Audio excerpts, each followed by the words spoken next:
Now it's 7:52 and Brian's back with business. Louise, thank you. Breaking news this morning, Davy's fund management business is to be bought by the investor services group IQEQ. Davy went on the market after it was fined by the central bank earlier this year for breaching market rules. An announcement is awaited on what's happening with the sale of the remainder of the business. The central bank proposed yesterday banning the practice whereby insurers effectively penalise customers for staying with them for many years. However, it stopped short of proposing the end of so-called dual pricing, where they effectively entice new customers with a better rate. Cathy Shannon, Director of General Insurance at Brokers Ireland, is on the line. What's your view of the recommendations, Cathy? Did they get the balance right, do you think? Good morning, Brian. Now, we're still considering the report that was published yesterday, because between the report and the technical annex, there's an awful lot of data to digest. But yes, our initial response to the report was disappointment that the CBI has not gone far enough, and it has, as you say, stopped short of banning dual pricing. And it's price walking. The proposed ban on price walking is for personal consumers on second or subsequent renewals.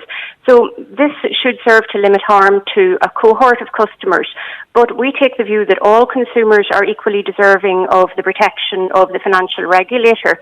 I think that you can contrast it to the approach of the FCA in the UK, which published a report on this area in May of this year. Now, the FCA is banning dual pricing, and its price walking is, it's linked to new business, and renewal business prices are linked. So price walking is banned for all consumers.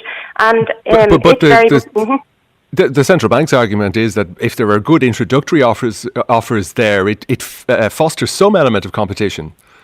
It does foster some element of competition, but it should be noted the data in the FCA report makes clear that in home and motor insurance markets, dual pricing harms far more consumers than it benefits.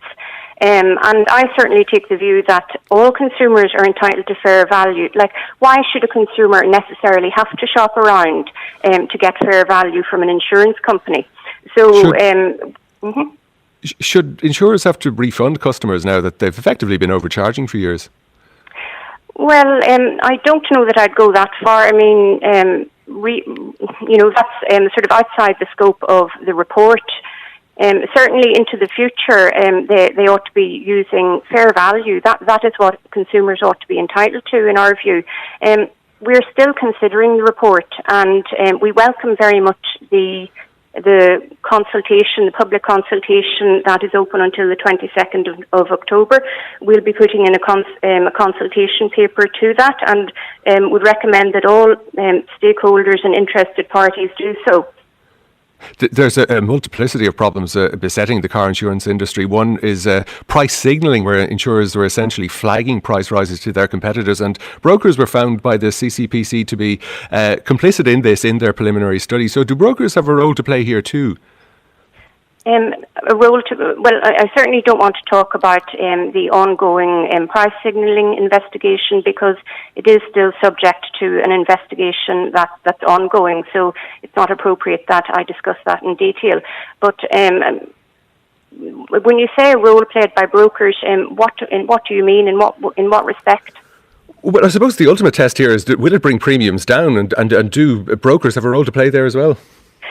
Brokers play no role in the setting of premiums. The setting of premiums is a matter for insurance companies.